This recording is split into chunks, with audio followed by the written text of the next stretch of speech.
So I understand that with the new year comes some changes. So Yep. what are some of the changes that you're most excited for? I'm always most excited, I think, for our staff changes. Once you start that recruiting process, and once you start the interview process, and once you start talking to some really great quality candidates, and you get it narrowed down to people who are a great fit, it kind of rejuvenates that level of excitement in bringing new people into the mix and bringing them into the culture of our building and getting them excited about being here. With the parking situation this year, why did you guys decide to switch it up this year? Well, I think, one of the things that had happened is that when we had the assigned spaces, there was a absolute number of this is how many we can have in here.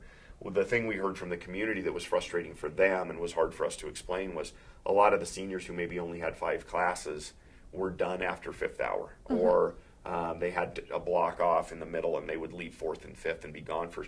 So we have this huge parking dilemma where only 200 or so of our juniors have parking permits, and people drive by and look, and there's several hundred spaces available from midday on in the back parking lot. And so that was an issue we had to deal with a little bit. And the biggest thing, we just had to somehow expand capacity. Our goal was to increase the number of juniors that got parking passes, because they got really, they got the short end last year.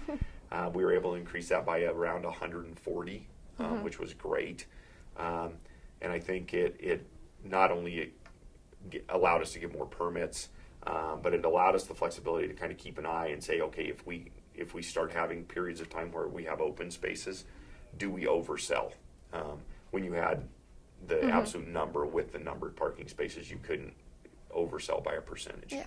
All right, so with the new year, we've all noticed the new paintings around all the pods. What made you guys decide to liven it up? Well, this year we kind of had focus on the pods, the entry to all the pods. Last spring we turned it over to student leadership to kind of come up with the ideas.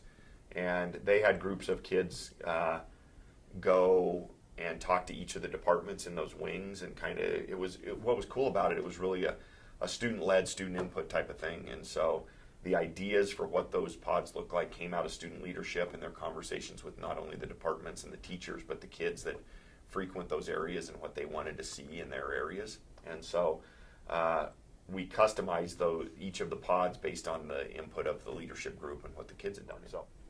Right. Another big change we've noticed is the advisement. Yeah. What was the reason for making that? Well, there's every two week? parts. I think advisement's always been there in some shape or form, and it's gone through yearly changes in the 14 years that Mountain Vista's been around. And we have teachers in the building that think it is the most important thing that we do, being able to connect with a group and stay with them for 4 years. The other piece of it, which is a little more political than just trying to create an atmosphere where kids can be a part of something outside of the school day, is that every year we have to turn in a schedule that's compliant to state required minutes for kids.